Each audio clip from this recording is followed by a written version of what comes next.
The wait is over. The talking is done. 60 years of history have led us to this grass in Santa Clara, California. Today, the world stops to watch two titans collide for the ultimate prize. On one side, the AFC champion New England Patriots, a dynasty reborn, led by the phenom Drake Maye and the grit of Mike Vrabel, chasing a record-breaking 7th Super Bowl championship. On the other side, the NFC champion Seattle Seahawks. Sam Darnold's unbelievable redemption story meets the relentless new age Legion of Boom. It's a rematch a decade in the making, and the ultimate quest for the Lombardi on the biggest stage in sports history. You are locked into Clearing the Bench, and this is Super Sunday Takeover. ETB's coverage of Super Bowl 60 starts right now.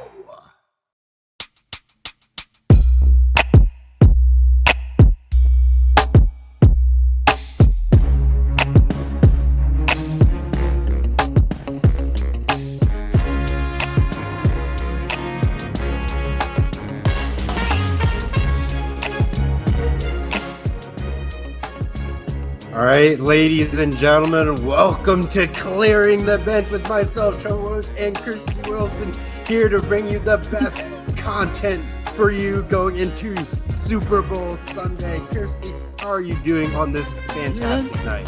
Doing good. Excited for the game tomorrow, definitely. Definitely. It's a lot of festivities going on, a lot of media coverage. Great way to kick things off this glorious weekend that we got going on. Oh, yes.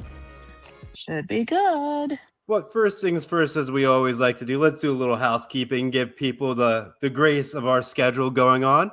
After tonight's program that ends at 8 p.m. Eastern Time, we're going to roll into more Super Bowl coverage with ETB The Lounge, ladies and gentlemen, at 9 p.m. Eastern Time, 6 p.m. Pacific. Get here with more of our lovely co-hosts and colleagues as they break down more of the Super Bowl coverage. And also, we got to give you our Sunday slate of activities going on as well. Of course.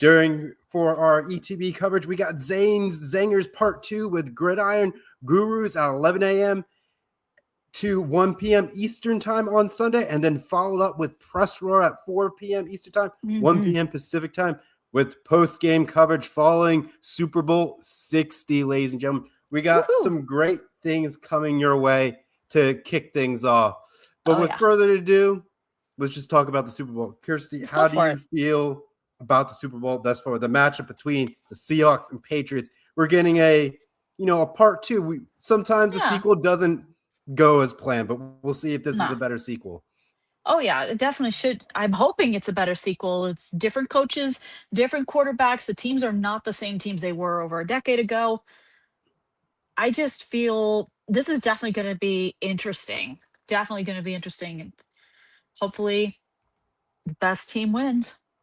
I certainly agree with you on that. Yeah. But the question that everyone's going to ask, if Seattle's down by 5 again, and they're on the 1 yard line with 30 seconds left, what will they do? Will they run the ball or will they pass the ball again? And we'll watch history repeat itself. I know. Go for it. I was going to say, I hope not, because Mike Macdonald, the head coach of the Seahawks, is not Pete Carroll. So I don't think he's going to make the same mistake. I think Sam Darnold was, asked that question too. I think a lot of people understand running the ball, but when you have no timeouts left, getting the big guys up is very difficult to do. So I granted, yes, running the ball makes sense, but if you run up the middle and you can't get the guys up fast enough, you just lost all the time. And then you're going to get the media flag saying, well, you should have passed the ball. Now, if it gets picked off again, now you're back in the same thing where you ran the ball. You can't win in that scenario. No, you can't. I think there's probably an alternative option that they could do. There has to be. You could do like a swing pass or a toss You and could stretch it out to the outside. That might make the most sense. Like maybe a little quick toss to like Kenneth Walker III, and he can run in. Yep. There's that. Or you can do like a little past, like say Jackson Smith and Jigba. There are different possibilities here. For sure. But I don't see Seahawks making the same mistake twice. I mean, it's very possible that they make the same mistake It's twice. possible, but it depends on is Mike Macdonald gonna have like a brain fart or something when it comes to that situation? I have no idea. Well. Oh, geez. Hi, KB. Hey, Yeah, yes, go Seahawks. Definitely. But I mean, the more I think about the play, I think Sam Darnold could have his moment where we could have a Fernando Mendoza moment where he does a quarterback draw up the middle for the win. Or the Seahawks could do their own version of the tush push, which is not everybody's favorite play, but the Seahawks could do that. Or we could get a Philly special too. Who knows? There's a lot of trick plays that they could do in this scenario. Definitely. They could. Anything's possible. I definitely think that as well. But then you have Drake Maye on the other side. Yes. Looking like he's trying to have his little Tom Brady run, you could say. Restart the Patriots dynasty. Yes. With Stephon Diggs, as you could always compare to him as Randy Moss, but it has that caliber of that story. No big tight end, even though they have Hunter Henry, but they don't have that Gronk. So no, they don't. It's going to be interesting on how he kind of runs the show with it. What do you think he kind of has to do to get his first Super Bowl win and start his Patriot way and campaign? Well, I mean, Drake Maye's got to stay calm, first of all, because this is the same with Sam Darnold. First Super Bowl, nerves are definitely going to be there. There's no question about it. And definitely take advantage of the weapons that you have, like Hunter Henry, like Stephon Diggs. Also Drake Maye can run, so take advantage of that too. And I don't know. I mean, the defense, I think the Patriots defense has got to play tough. It's definitely got to play tough.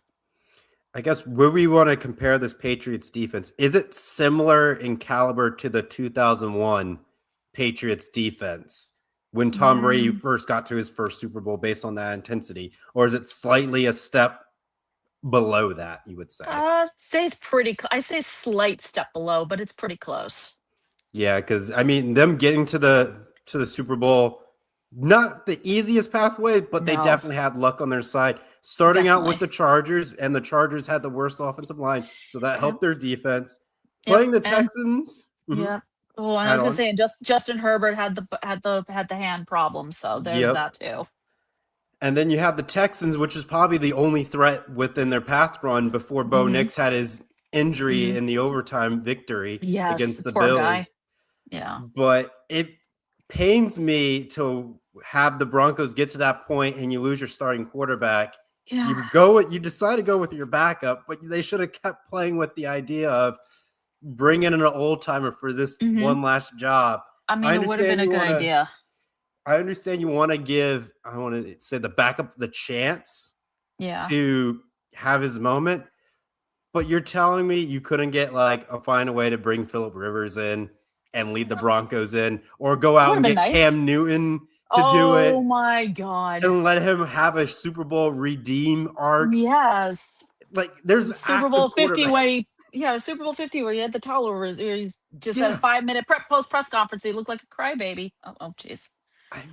I'm sorry the Patriots had a softer schedule than the Marvel. I agree with you there, KB. But that's the schedule they were given. So, and that you can't fault the NFL for giving that schedule, because you know how those teams are going to shake out to that point. They got exactly.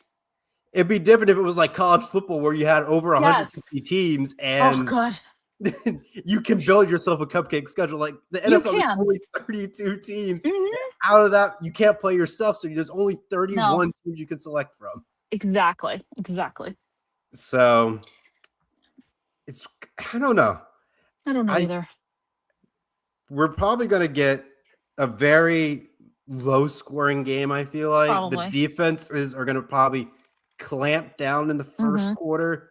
Might wear down in the second. Probably. But that's when you get the halftime adjustments and things start to open up. There's going to be a busted play or a blown coverage. Something's going to happen. And the pressure's going to be on once you start to trailing. If the score is, let's say, maybe 10-7 at half, Yeah. I feel like a lot of teams are going to be confident, like we're still in this game. But if something happens where it's like a kickoff return touchdown in Oh, the yeah. second half, Mm-hmm. you know that pressure of a big play just happened. How do we march our way to come back to win it? Exactly. That's always the big thing. Because something like a punt return for a touchdown or a kickoff return for a touchdown is such a big game changer. Now, the question that we are trying to figure out what's going to Yeah. happen is, are we Mhm. going to see the onside kick come back? Remember Hmm. in Super Bowl, I want to say, I forget which Super Bowl, but it was between the Saints and Colts, where in the Oh, yeah. second half, the Saints came out and kicked an onside kick. So Yes. will we see this happen in this Super Bowl where an onside kick comes Yeah. out to play and it changes the momentum just like It that, just based does. off the onside kick? Oh, yeah. I mean, I mean, that can be a game changer too. Definitely a game changer. I mean, the same as if, like, say, a pick six is Saints versus Colts, if I remember correctly. Tracy Porter picked off Peyton Manning for a pick six, and that was definitely a game changer for the Saints. Oh boy. And It's funny, KB, last year everybody complained about the Chiefs dynasty. Now we have the original evil empire. Well, yeah, but I this is a mean, different this is different. Belichick isn't there, Brady isn't there. It's not the same team that we know from all those years when they were winning Super Bowls. it's the best way to describe it. It's like Thanos. You couldn't live with your regrets, and now you're back with me. Exactly. Exactly. Oh man. From what the AFC is shaking out to be, it's Hmm. very possible that the Patriots make their way back to the Hmm. Super Bowl next year, Hmm. because most likely Patrick Mahomes is really not going to be 100% rolling into next season. If I was him, I probably wouldn't want to play next season because his injury did not look good when we watched it when he played against No. the Chargers. Oh God. Don't rush back from an injury Ooh. like that, because when players do that, their career never looks the same. So No, it take your doesn't. time. I know he's not going to have the same receiving core. I know No, they're he's going to run not. into the salary cap, so Hmm. that's fine. But if we're going to use the whole comparing Tom Brady with how his trajectory was, there was a point Yeah, where Tom Brady wasn't in the Super Bowl for quite some time, and then there he was. came back. So Yeah. Patrick Mahomes is similar on that pathway, but with Andy Reid getting a little bit older, there's going to be a new Hmm. head coach in the coming Event. seasons Yeah. if Patrick Mahomes decides to stay with the Chiefs. Now, maybe something happens later in next 4 seasons, and Hmm. Patrick Mahomes has really 4 bad seasons back to back to back, and he ends Yeah. up on a different team. Then that's a discussion for a Yeah, it completely is. different day. Oh yeah. I mean, you take a look at everything's going to happen with the Chiefs. I mean, is Travis Kelsey going to retire? He's indicated maybe not with Eric Bellamy coming back as the offensive coordinator, but we'll see what happens. I mean, I think I've heard Mahomes has had a schedule on his rehab, but I wouldn't rush to anything. I mean, ACL is difficult to recover from no matter what sport you're playing. I mean, Yep. it can't be like Olympic skier Lindsey Vonn going down a hill 1 week after she tore her ACL in a crash. Not like that. Yes, it's Oh stuff like yeah. that where you just don't want. But even still, Yeah. the AFC is still a dangerous division with so many young quarterbacks. Yes. With the Texans just doing the Texans things and being a dark horse that spoils every team for some odd reasoning, Yes. but that's what they want to be. By all means, we love a good upset team within the playoffs and break Oh yeah. everyone's hopes and dreams. The next question is, will Josh Allen figure out how to win a game when it matters the most? You would think he's been in the league long enough he would have figured it out, but it just looks like he hasn't. And everyone said it was his year to be It in the was. Super You had Bowl. no Lamar Jackson, you had no Patrick Mahomes, you had no Joe Burrow standing in his way. It's like the path was pretty damn clear until he ran into Bo Nix and the Broncos. And the best reason how to describe the Bills season, it felt like Yeah. on how the Ravens lost their chance to get into the playoffs with Oh, them hitting off the crossbar and losing. It was doink. make it or break it. That It is how the was. Bills season is Oh described in my. God. That was I felt so bad for Josh Allen. I was like, is this finally his time? And then nope, it wasn't.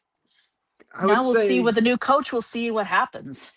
yeah, I would say with how the AFC is, we're probably going to be consistently seeing Josh Allen most likely still be in the playoffs. Yeah. The Chargers, if they can finally get their act together, Get They have a healthy. good offensive coordinator now from the Dolphins. So Yeah. that looks great with Hopefully pairing he's a with big help Justin to Herbert. Yep. Hopefully he can be a big help to him. And I'm assuming in the draft, they're going to get the offensive line squared away and get more replacement parts. I mean, the receiving core is decent enough where Justin Herbert can still sling it. Yep. Defense is fine. Where they're making key stops where they need to be. Exactly. That's there. The Raiders. Forget the Raiders. Forget it. Forget it. They're rebuilding. They're doomed. They're rebuilding. And I don't know about KB. I don't know about a change of scenery for Josh Allen. That might work, but who knows what happened. I don't know how long his contract with Buffalo is. And, so.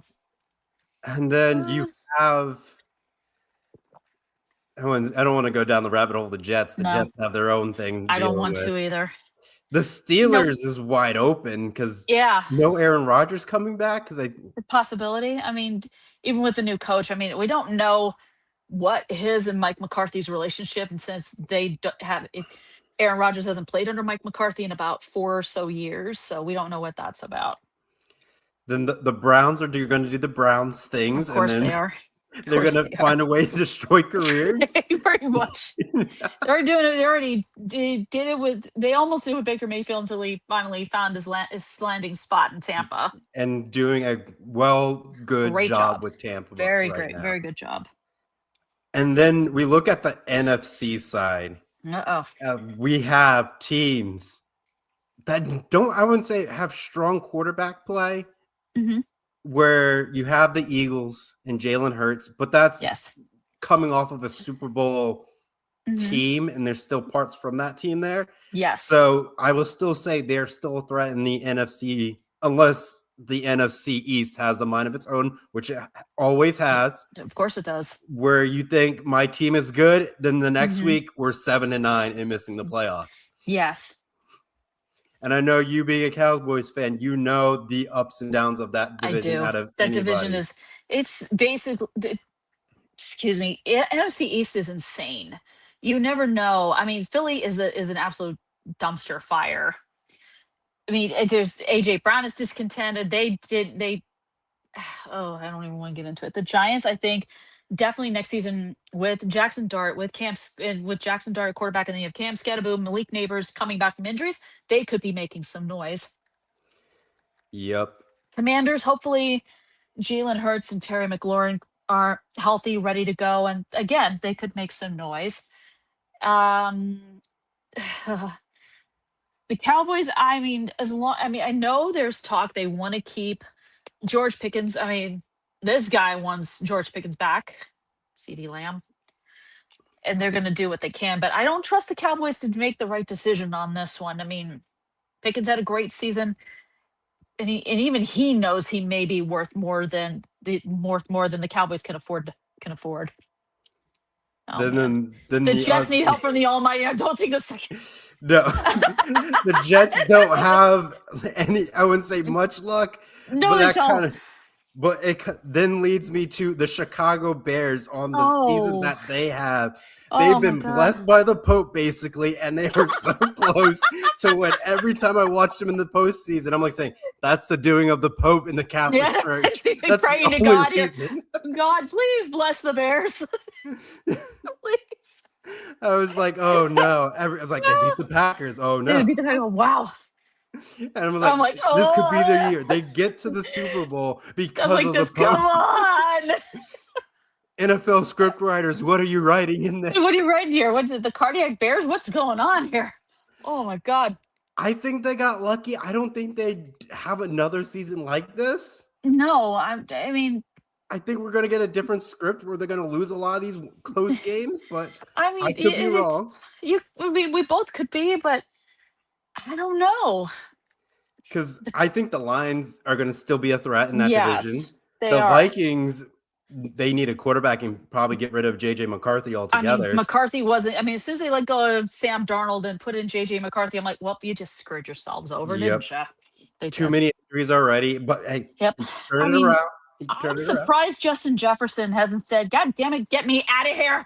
He should join the Patriots, and now the Patriots get Hey, Ben, snagged. did you hear that? Ben. Send him to the Patriots. Oh, KB says the Bears need defense this offseason. They have a top 15 defense. They can get to the Super Bowl. Yeah, that's true, but that's asking a lot from a team that has not had a top quality stellar defense since let me see, 1985.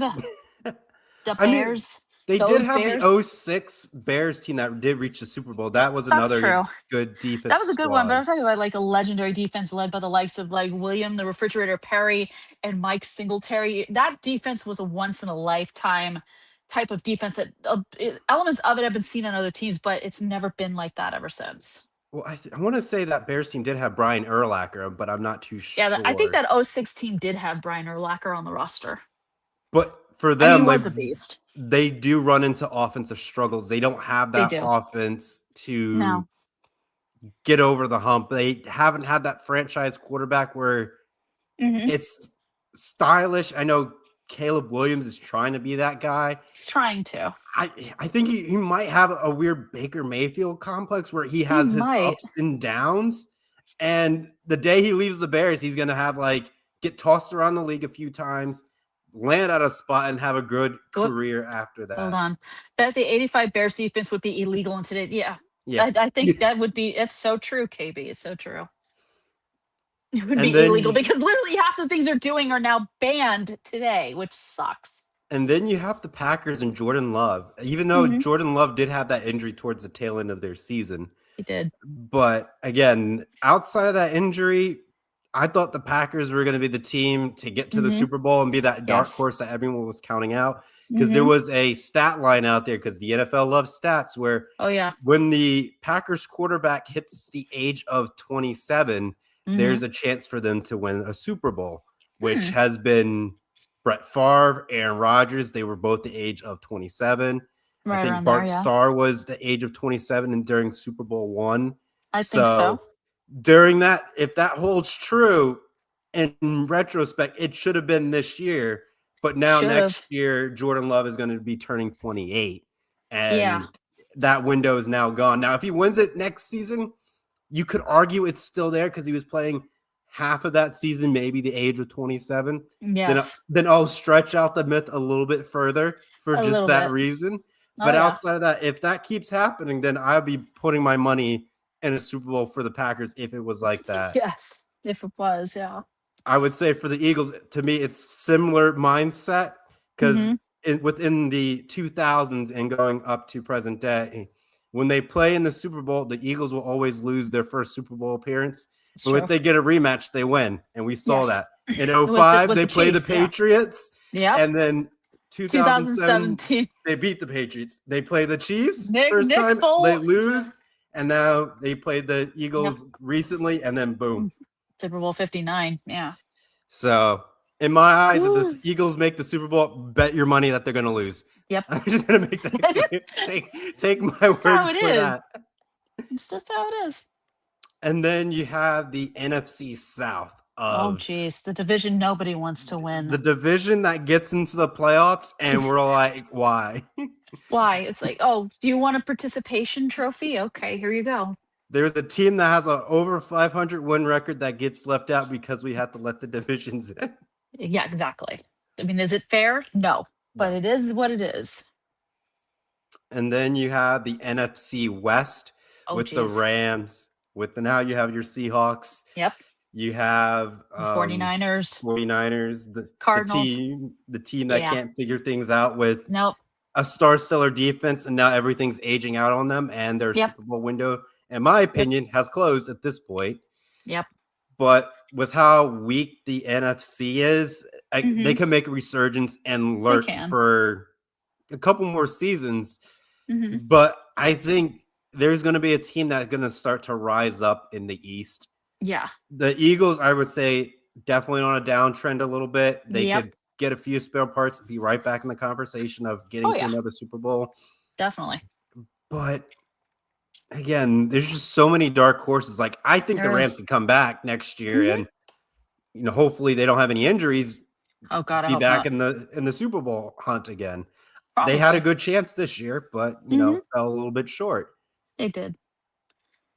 I mean, Matthew Stafford, MVP. I mean, and he plans on coming back. So we'll see what happens there. I mean, if the Rams got that, you're really setting up the Yes. 2000s all over again. Yes, you are.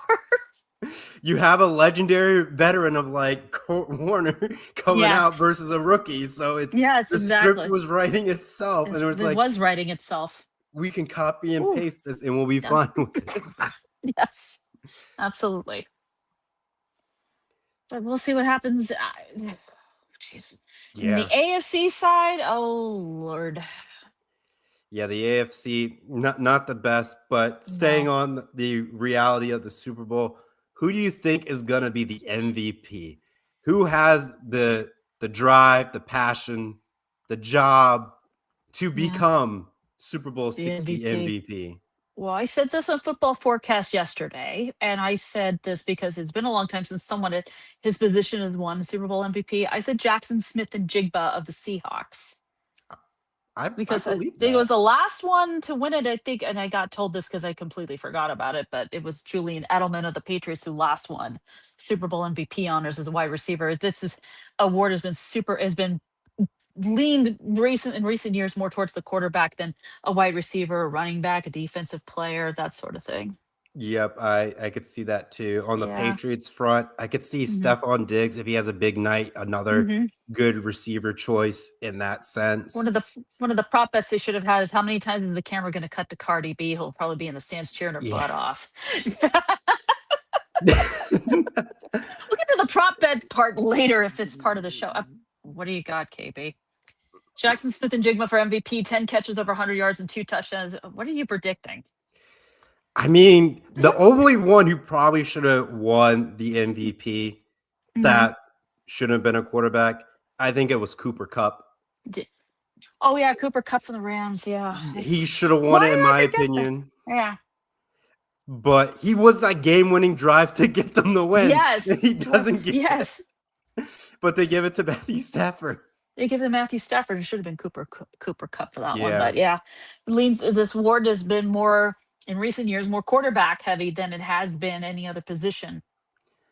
I feel like the part of the game-winning drive, outside, if the quarterback has a fantastic night, yes, then give it to him. But if there's like a receiver that just balls out the entire night Yes. and puts up like Hall of Fame numbers in that game, like going back to KB's comment, like 100 yards and 2 touchdown catches. That's not bad. And 10 catches. That's, in my opinion, is enough to win. Yeah. On that. But if the Seahawks are the ball on the 1 yard, like I know we talked about earlier. We talked about it earlier, KB. We talked about it earlier. But back to Jackson Smith and Jigba, like, is he going to be like Santonio Holmes, make a catch and keep his tiptoes in bounds while he's falling forward? Maybe. It's possible. I mean, at the running back position, you got, Kenneth Walker and Travion Henderson, 2 good running backs. Oh, yeah. But the running backs that we've seen in the Super Bowl haven't been dominant, but they've been dominant all year. It's just this one game they haven't done anything. I'll try and look up and see who was the last running back to win Super Bowl MVP, because I cannot remember. The only person that comes to my mind is Emmitt Smith from the Cowboys. He was Super Bowl 27, I think, was when he was MVP. But outside of that, I'll look it up though. Out of the running backs that we had, I thought Saquon Barkley was going to have a big game, but he didn't. Who do we get? Go not regular MVP, Super Bowl MVP. Come on, Google, work with me here. There we go. Terrell Davis of the Broncos in Super Bowl 32. That was 1998. 157 yards and 3 touchdowns, and ironically against Green Bay and led by Brett Favre. You can't leave the Packers. I was trying to remember, this was, oh yeah, now I remember what it was. It was Terrell Davis accidentally got hit in the head, and he admitted this in his memoir. He'd forgotten to take the medication he was supposed to take to keep his migraines at bay, because he has tended to get migraines before, and he started getting one, and he was like, uh-oh. So that's why he disappeared for a little bit, but then came back and put on a heck of a performance, because I guess the migraine had cleared out just enough he could get back on the field and do his thing. I wonder if we could get that this is going to turn into a bad Super Bowl, and we Oh, see the God. first ever kicker MVP, where it's just a field goal shootout, where it's like we're going into the fourth quarter, score is 9-6, and it's Oh, just God. been, kicker kicked 55-yard field goals, a Oh, 62-yarder in there, and we get our first ever kicker MVP. That would be wild if that ever happened. I don't think we're ever going to get that, but if No, it we're not. does, that would We be just- the most I'll interesting laugh. Super Bowl. Yes. I'll just laugh my butt off if that ever happened. Oh. We can't get into the red zone, so we're just kicking field Yeah, goals. we're just kicking it in there. We don't care the distance here. Well, if it's a Super Receivers Bowl have record 50 for- yards receiving or less. Quarterbacks have under 100 yards passing. Running backs like 40 yards. It's not going anyone's way. It's not, no, it's not. And we just got our not. kickers out there. Get in there.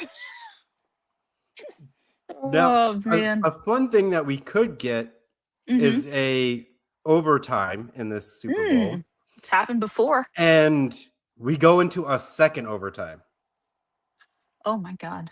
So we will. That That's would be wild. first ever in Super Bowl history if that happens. Yes, double overtime game. But how much does the rules change? Do we just go back to the same rules as the first overtime, I or would is think at sorry. that point Mhm. the next score wins in the second overtime?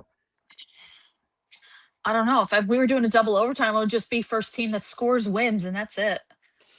Yeah, I That's feel how like I a would team do it. needs a rebuttal though. But at the same time, Exactly. And it's like you figure these guys are tired, exhausted.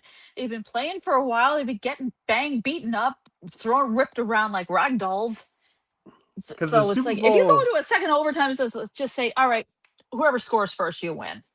Congratulations. I mean, the Super Bowl is already 3 hours now. Imagine going to a second overtime. It's like watching a second half of an NFL game at that point. We got more free football. I don't think fans are going to complain, but No, they're not going to complain. But I think the players are going to be like, ugh. the viewership will be so start to climb tired. if they see the Exactly. second overtime. And then we'll be watching like, okay, how many more new commercials are we going to be watching during this? There won't be any. There's just going to be replays. We're going to run out of commercials. Here's the replay of the Jake from State Farm commercial right here. Like, we've seen this from the first half. I'm like, Yeah, it's like, wait, did like we see this in the first half? Oh, yeah, we did. the TV producers don't know what to do. We don't know what to do. And it's like we ran all of our commercials. It's We like ran that. all of our commercials. We ran all of the movie trailers for all the movies coming out this year, that sort of thing. What else can we do about it? I have no idea. We have no idea what they're going to do. Advertise the newest shows with the season premiere on NBC. And going with more of like Sam Darnold and his possible Super Bowl MVP campaign, which most likely will go to him. Yeah. If the Seahawks win, what stat line does he have to produce? Does he have to hit close to 200 yards passing with 3 passing touchdowns to get the job done, to get the MVP? I don't think it's that requirement. No, I don't. But I don't think so. I mean, if he even gets so much as 275 yards and 2 touchdowns, that'll be enough to secure MVP for him. You don't have to be throwing it all over the place and throw for like 500 yards and 4 touchdowns. That's impossible. Unless it's one, I don't think it's one of those passing games where you have both of these quarterbacks slinging. Like Drake Maye really doesn't have that 200-yard game most of the time. Oh, yeah. He likes to play close, as He does. this Patriots team has been showing in the playoffs. Now, outside of the AFC Championship game, you got the snow in there. It changed the landscape. It did in that one, but this you're talking about the Bay Area, which I think it's gonna be nice weather. I think. Yeah. Let's see. So he can't really play on that. Like we saw how he was playing against the Chargers. Like if the Chargers had a functioning line, the Patriots could have lost that game. They could have. But their defense stood tall and bailed them out countless times. It gave them some good field position when they needed the most. And it's going to be 66 degrees in Santa Clara, California tomorrow. So weather's not too bad. That's good. That's good weather. And look that up. I think even on top of that, Drake Maye could have a great start He could. But I feel like he's going to have nervous. They're going to run the ball, and it's going to be 3 and out. I think that's how they're going to set out the tone. 3 and out, punt it. And then they're going to open up in their second drive with maybe run the ball, some play action, and another 3 and out, maybe get a first down or 2. Oh, KB. I have the Ghostbusters on standby for Sam Darnold. Yes. No, I'm just going to think of Dr. Seuss, Sam I Am, Green Eggs in Hand. Yeah. Sam I Am, I can throw this ball. No, I cannot, said Sam I Am. Oh. I'll just hand it off to Kenneth Walker III. Yes, I can. Yes, I can. Passing the ball? No, I can't. I can pass the ball? No, I can't. Hand the ball to Kenneth Walker? Yes, I can, because I am Sam I Am. Sorry. Said Sam I Am. Said Sam I Am. Yes. We are Dr. Seuss over here. Just having a lot of fun with this. We certainly are. Yeah, the Ghostbusters references to Sam Darnold was with the Jets, as we all know. He said, I think I'm seeing ghosts. I'm like, really? Keeping on lines with the fun banter that we have. Yes. First Super Bowl commercial. What do you think it's going to be? Oh, God.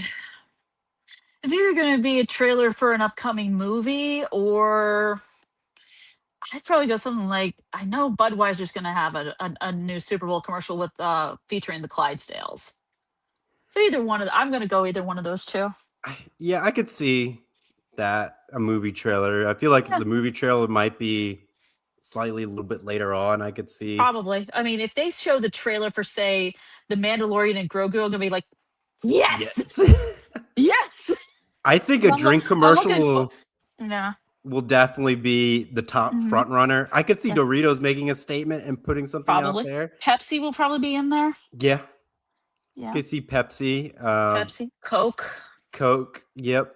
I could see a stretch, but that kind of leads into the whole Super Bowl halftime performance. Since it's run by Apple Music, are we going to see like an AirPods trailer come out or something like that? Maybe. I wouldn't mind the Coca-Cola polar bear hanging around. No, Pepsi should take that a step further. I know they made, I think, like AI content for it. They probably did. Where they had the polar bear do a taste test and they ended up picking Pepsi because it couldn't taste any difference. Right. I know. So they could do that, but I think we're just going to see a lot of AI generated Super Bowl commercials, and we're going to be upset about it. We are, until eventually you're going to have a car commercial with a famous actor driving like a Nissan or something like that. Yes. The new Nissan Bronco or Nissan Rogue. Nissan Rogue, and the driver of the vehicle is let me think. Oh, I don't know. Probably Woody Harrelson. I have no idea. I mean, Matthew McConaughey, I think he did some car commercials for Lincoln, I think, a long time ago, and people got mad. I'm like, what are you doing? Yeah. I don't know. Could we see... I still like the drink idea being like the very first. You could either do like Pepsi, Budweiser, Coke, maybe Guinness. There's different beverages out there that you could do a Super Bowl commercial for. Miller Lite, I could see Miller Lite. Well. There you go. Michelob Ultra. There's another one. Let's see. Corona, yeah. Corona's a good one. I mean, if you're into beer, that's a good one right there. Will we see Kellogg's make an appearance with some like Tony the Tiger? Because we haven't seen that in a while. Yeah, we haven't seen Tony the Tiger in a while in a commercial. If he's Frosted Flakes Super Bowl commercial, hey, why not? What? There's going to be a commercial for. I mean, at that point, just do Buffalo Wild Wings. I got one. Pizza. I think I know where KB's going with this. Pizza Hut. Wingstop. Wingstop would be a good commercial. Or Buffalo Wild Wings. Oh, Jersey Mike's, a sub above with Danny DeVito. Yes! There we go. Oh, Jersey Mike's subs are so good. I can get behind that. McDonald's. McDonald's would be a good one. Burger King. Let's see. Would we see Chick-fil-A do a Super Bowl commercial? Maybe. Popeyes, probably. KFC is another possible good one. There you go. KFC, definitely. Let's see. We hit a lot of the major ones that would be in a good contender for the first commercial. It would be. Definitely a good one. Taco Bell, not a bad one either. I wonder If if we're you're gonna. into, that's if you're into tacos. Yeah, Taco Bell could be a good one. Would be. I think so. It'd be funny if Pepsi does a Mountain Dew commercial because I think they're owned together. Yeah. I think they're in the same So company. Let me if grab we could get something a out of Mountain Dew commercial, that would be right on here. point. Mountain Dew, Baja, Baja yeah, Blast. Baja Cabo Citrus. Oh, This is what I've been drinking in this cup for a while. So I just figured whip this out, and I need to refill my cup anyway. But there's one idea. there we go. Maybe Mountain Dew, because they have so many different flavors, from like Voltage, Code Red, this one, and regular Baja Blast, that is now in literally every grocery store, not just exclusive to Taco Bell. Yep. Yep.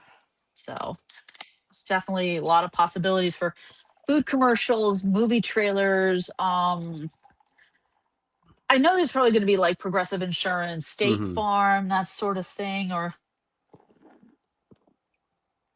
so many different kinds of commercials. A lot of them are like really weird. Like I saw one insurance commercial where they're herding cats, and I'm like, what? Are you serious? Who came up with this idea in the first place? It's weird. I could see an Allstate commercial with Oh, no. Mayhem, Oh, yes. or we could Don't get a protect State yourself from Farm, mayhem like me. or we could get a State Farm commercial as well. I wonder if it would involve Jake from State Farm out on the football field catching a touchdown. There's an idea. Then you got Liberty Mutual, Yes. or Liberty Bibberty. Liberty Bibby. Liberty Bibby. Or you can have the one guy in the emu Yep. from Liberty Mutual. Yeah, that would be. Oh no, you might hear a commercial with me. Oh yeah. If that happens, I'm geeking out over that one. It would be so good. And then I wonder what the last Super Bowl commercial is going to be to round up I the don't know. night. I Oh, have no idea. you know what? It would be funny Yeah. if there was an injury timeout and they bring out the Burger King Whopper commercial again. Whopper, Whopper, Whopper, Whopper. I think we need that, but I know a lot of people saying that we're bringing back 2016. So are we going to see a former 2016 commercial, but make it 2026 style? Exactly. Add that modern touch to a commercial that's like 10 years old. Why the heck not? You get the new and improved Whopper. It'd be funny that they added on from previous commercials where it was like, remember this commercial? And it was like 5 years ago and has like a little like sub card saying where it's at. And it's like, pick up where we are today. Yeah. This was us 10 years ago. This is us now. KP. You're in good hands with KP and Allstate. Yes. Yes. Oh my God. Too many good Super Bowl commercials. Too many. We got some great ideas out there. Oh, jeez. I mean, if you were at the Super Bowl and you're at the coin toss, what is the call you're gonna make? Heads or tails? Tails. Why tails? I don't know. Just no idea. Tails never fails mentality. I guess so. Would in doubt, tails. Yes. Oh, back to the Super Bowl. Might get a commercial for the new and improved. Impossible Whopper. Ew. KB, that burger was disgusting. We could see something like that. Well, I don't think companies want the backlash during the Super Bowl. No, they don't. Not during the Super Bowl. It's like, why do you want to advertise a commercial for a plant-based burger during the Super Bowl? It doesn't make sense. And then you have the halftime show with Bad Bunny. Are we going to see something out of the ordinary? Like when Katy Perry did her halftime show, everyone fall in love with the left shark. I don't know how, don't know why. Are we going to get something like that in this Super Bowl? Probably not, but we are going to get a halftime show done entirely in Spanish. Yes. And all of us are going to be like, subtitles. What? Subtitles. I have subtitles on. I have subtitles. But what are the silence? I need to read the subtitles. Turn on the hit the closed captioning button on your TV, and then you'll be able to see what he's singing. And then it's probably going to be derogatory stuff. I don't know. And what is the odds of it getting political and stuff? I think it's pretty high considering yeah. how he was at the Grammys almost a week ago. I'm like, really? Come on. For sure. Yes. I was going to say, well, then it also takes me into the national anthem. I wonder how long this national anthem is going to be. Oh, God. Because I know there's always those betting odds within the national anthem. Yeah, there usually is. So I wish I did like the Google research and figure like on average how long it is for the Super Bowl and be like, I'm just going to take the over on that for sure. I think most of us took the over in Football Forecast yesterday and how long the anthem was going to be, because I mentioned that sometimes whoever's singing, sometimes they like to stretch the notes out in certain parts of the song. Yeah. Like Christina Aguilera tried to turn it into a long lengthy. I'm like, stop showing off. You got to slow it down. Slow it down. You got to say, like, oh, you got to stretch it out. Don't make it so dramatic. I mean, I'm hoping Charlie Puth, who is singing the national anthem, doesn't make it that way. You got to make it sing like the opera. You got to bring out every note. You got to bring out the C. You got to bring in the lady with the voice that was just shattered glass. Yes. Oh, God. I don't want that. I mean, with how the Super Bowl is going in the next few years, and a lot of stadiums constructing new stadiums with domes, as we can say. I'm a person who likes the elements in weather. Yes. But also knowing that if I'm at a game, I personally don't want to be in sub-zero temperatures as well. No, I don't. No. That's why you'll never see a Super Bowl in Green Bay, because it gets freezing cold. But for those northern teams that have those open fields, you're taking away your advantage. You are. But at the same time, for revenue, you can't use the stadium half the year in those areas, which is bad. But I feel like the team should still keep that capability, keep the fans, I would say personally, out of the elements as best they can. Open up the roof when there is a snowstorm and let the snow be in the stadium. Now, granted, you're gonna have busted pipes and water's coming everywhere. Pipes and there's gonna be like water damage and everything. It's like, do you really want to risk it though? I don't think so. It's probably why you have places like the DC area building a new stadium with a roof, because clearly they're gonna want to have a DC Super Bowl at some point down the road. Yeah. I mean, even still, like for example, the Vikings. They at one point didn't have a dome on their stadium, and they were in the playoffs consistently and reaching Super Bowls. Once they put the dome on, they really haven't been that same team that has been causing problems to get to the Super Bowl, if not being in it. Yeah, if I remember correctly, the Metrodome where they used to play did have a roof until a record snowstorm caused the roof to go. Yeah, there's also that. Snow fell in. Yeah. Probably why they were eager to get US Bank Stadium finished as quickly as possible, because they're like, we don't want to deal with, like, say, a record-breaking snowstorm and have that happen. But then you have people in Buffalo who are dedicated to shovel their way to the stadium. So every unemployed person in Buffalo, New York's gonna has shovels and snowblowers ready to go when they go to that stadium in Orchard Park. They will clear the highways. They are their own highway patrol. They are. When you see the snow plows, no, you're going to see that GPS of someone in a Ford F-150 driving down with their plow in the front. They just go, there you go.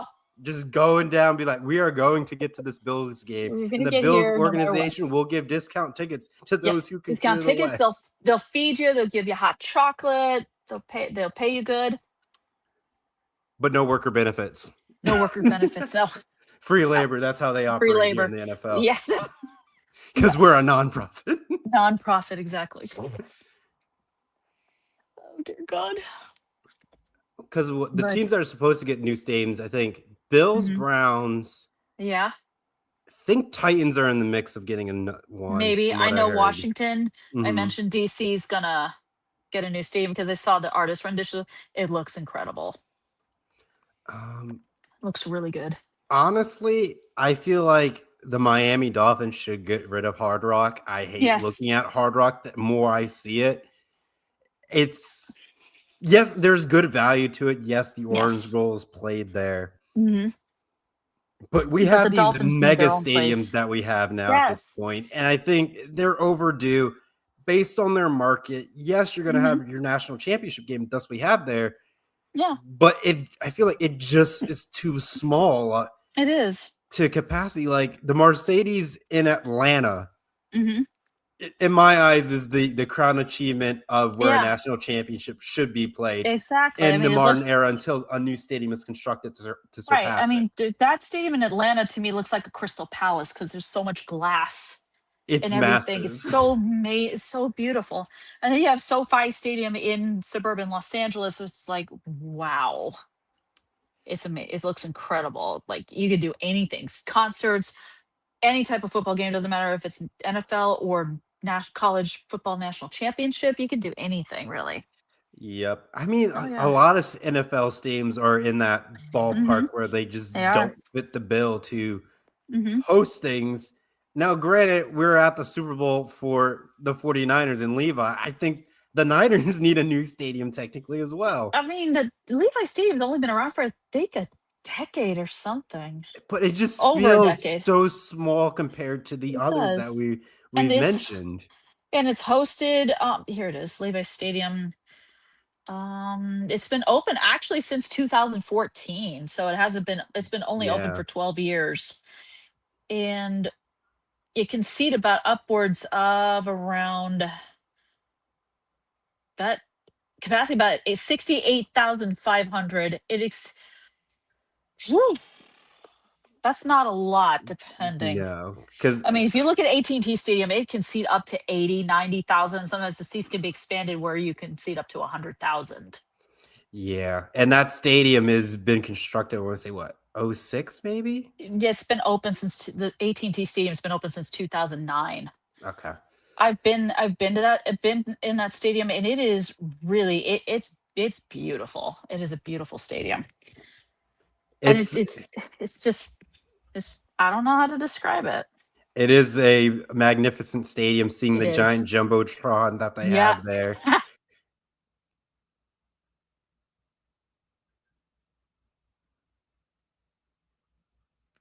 Kirsty, did I lose you or did I lose myself? You still there? You still with us? Guys, did I lose connection? Hello? Guys? Guys, you still with us? Okay. Well, with some technical difficulties that I'm seeing on Kirsty Wilson's side, we'll continue the stadium conversation. Hopefully, she'll rejoin us momentarily as she gets things together on her side. But going on top of the AT&T stadiums for that point, ladies and gentlemen, I will say that we lost her. So hopefully she'll join us back relatively quickly, ladies and gentlemen. But with the AT&T Stadium, there's many other stadiums that I could see getting that nice, other opportunity. Sure, we have Arizona with the Cardinals as they hosted the Fiesta Bowl for countless times so far. But then you have, for Levi Stadium has in years past hosted the Pac-12 championship game as well, ladies and gentlemen. So a lot of these stadiums do host these big major events across the board of having these moments for sure, ladies and gentlemen. But we're getting to the point where the stadiums are the older stadiums might need to be phased out for these bigger competitions, but that also hurts communities that don't get the opportunity to host it, which does drive a lot of revenue, sales, and all that stuff. Yes, hosting the Super Bowl, there is requirements that are needed to be fulfilled. I think one of the requirements, don't quote me if I'm right or wrong, but that the NFL might need bowling alleys and stuff like that. Like you have to be able to be a host city. But it makes me ask the question, like, yes, we got a lot of Super Bowls in these major markets like Atlanta, Dallas, LA, Levi's in San Francisco. But think about it. We have domes in Detroit for the Ford where the Lions play.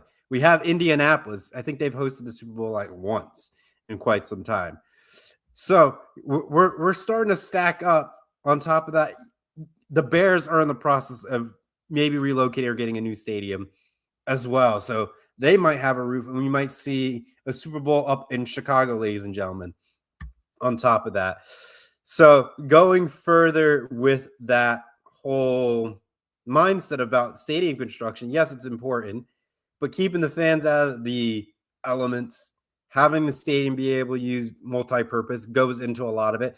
A lot of these new stadiums construction are paid with city's taxpayer money, which will drive on how the city receives that team, or the team leaves and packs up shop, which does impact a city's tourism value, income, and it impacts a lot of people, but also creates new opportunities for another team to join in that sports market. For example, we saw what happened once the Rams left and they went to LA. They added an arena football team to kind of fill the void with not having that NFL team there anymore. But you can see the rise of the new UFL league. We might see smaller markets get the opportunity to have these other teams that come through. As an example, like the Columbus just got the Columbus Aviators for the UFL. I know it's a little off topic, but just trying to wait until Kristie Wilson gets back. Kristie gets back on. Hopefully she'll be back on soon momentarily. But as always, like I said, I'll wait for her to get back. On top of that, just remember we're getting close to halfway through our tonight's program. On top of that, ladies and gentlemen. So going into that, we'll talk about some other news, and then once we get Kristie back, we'll go back to Super Bowl discussion. But just want to give you guys an update about ex-NFL star Darren Lee, ladies and gentlemen. From what I saw last night from ESPN, he was charged and arrested for first-degree murder of the death of his girlfriend. Just give you guys a little bit background information about Darren Lee. He was a first-round pick that went to the Jets in 2016 and was the 20th overall pick in the first round. He played 3 seasons for the Jets and was released in 2019. Oh. On top of that, going into his season, he was then picked up by the Kansas City Chiefs, ended up winning a Super Bowl on top of that, and then played 2 games for the Bills before all this adding up to his arrest currently right now, ladies and gentlemen. But Darren was an Ohio State Buckeye, was a defensive MVP in the Sugar Bowl, and that was in 2015. When first responders got to the location and found his girlfriend, they tried to perform life measuring capabilities to save her, but once they did all that, they identified her as deceased. So what the charges that they have him with as related as a result of a homicide, and Darren was also charged with tampering of evidence, and his court date right now is set as February 11th. But also on his record, he was arrested and charged with domestic violence in 2023. Ooh. So not looking too great for this former NFL star. It's a shame. I don't know what the confrontation was to lead up to this moment of him murdering his girlfriend. Don't know what the full altercation was, but that was the information that I was able to gather last night on this NFL superstar. Jeez. Kristie, I don't know if you want to go into your, experience of what you've seen of Darren of playing in the, NFL, being on the Jets with a little bit of season of the Chiefs in there, but where he's at right now, not a good space to be in for sure. No, definitely. It definitely doesn't sound like it. And I don't watch a lot of Jets games, and I don't remember him being on the Chiefs. So, but what happened just sounds absolutely horrible. Sorry, I had to log in a different device here. My no worries. Stupid thing. Wi-Fi decided to act stupid, but I'm back. Yeah. I was just doing a little bit of filler. We'll get back to Super Bowl talk. I'm like, yes. I got technical difficulties. I got a news story. Just pull it out of the thin air. Yes. And just go down. But yeah, this Yeah. murder took place down in Tennessee on Thursday, ladies and gentlemen. So just want to give Yeah. everyone the latest and greatest on what that story is going on at this moment in time. So keep your eyes out on February 11th on how the court case ends up going down. He's probably going to most likely serve some time, but tampering with evidence does not look good, and having a criminal record already just makes it very difficult to have the judge and the jury to be on your side to give you a lesser penalty. So absolutely, it's not a good I want to look say for him. best wishes, but at the same time, the thing that he did was completely wrong. But at the same time, you don't want people to be going through the things that they're going through. You definitely don't. But let's get back to the Super Bowl after a sad topic like that. I know we were talking about stadiums, and I know that I was going on that there are stadiums that have domes that haven't really hosted much Super Bowl appearances in quite some time. For example, the Vikings, since they have one, it's been a while since they've been there. Have hosted one. Indianapolis hasn't hosted one in quite some time. Oh yeah. Detroit, I can't recall the last time that they have had it. I can take a good look on that one too. But I don't remember Field hosting a Super Bowl. Yeah. But again, they have the capability to host one because I mean, it's a dome stadium, controlled conditions. Nobody's going to get cold or anything like that. I mean, the only thing that's probably stopping them is if there's a snowstorm and delays of traffic. But that too. That's the only thing. Yeah. And on top of with like news. Oh, wait a minute. February 5th, 2000. That was Super Bowl 40 was the last time Detroit hosted the Super Bowl. Okay. Quite some time. But again, thank you, Google. They're kind of overdue for one, in my opinion. But with all these mega stadiums, they're going to get more and more left behind. Yes, they are. Even though they do host the MAC championship game. So I will give them props where props is due for that. But I think Chicago was in the works of trying to construct a new stadium. And there was rumors that they were going to leave Chicago and move the team to Indianapolis at one point. Not Indianapolis, but into Indiana. In a Chicago suburb. But I think city rejected that idea and they said, look, the Bears are in Chicago. You got to keep them in around the general Chicago metro area. So it'd be like taking the Yankees and moving them out of New York. That would be what would end up happening. Yeah, if you take the Yankees out of the Bronx, it's going to be catastrophic as far as I'm concerned. Yeah. It's just certain teams you just can't move, but then when they move, it's like the city's not the same.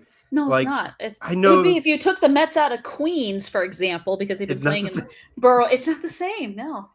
I mean, the Dodgers, I guess it worked out for them being to go to LA, but from New York to Los Angeles, but they've been in LA since I think the 59 or 1960. If you took them out of Los Angeles, it would be pretty bad. Yep. I'm trying to think of like another team that shouldn't move. Like, I mean, like at the day that the Packers move, oh God, and leave Green Bay. Green Bay is going to be a ghost town. Yeah. That's what it's going to be. And that is like, in terms of cities, that Green Bay's got to be one of the smallest NFL cities in terms of population. Yeah. It's not a major metro area. If they had to move, I would say they would move the team to Milwaukee, but the Milwaukee Packers just does not ring like the Green Bay Packers. Doesn't fit at all.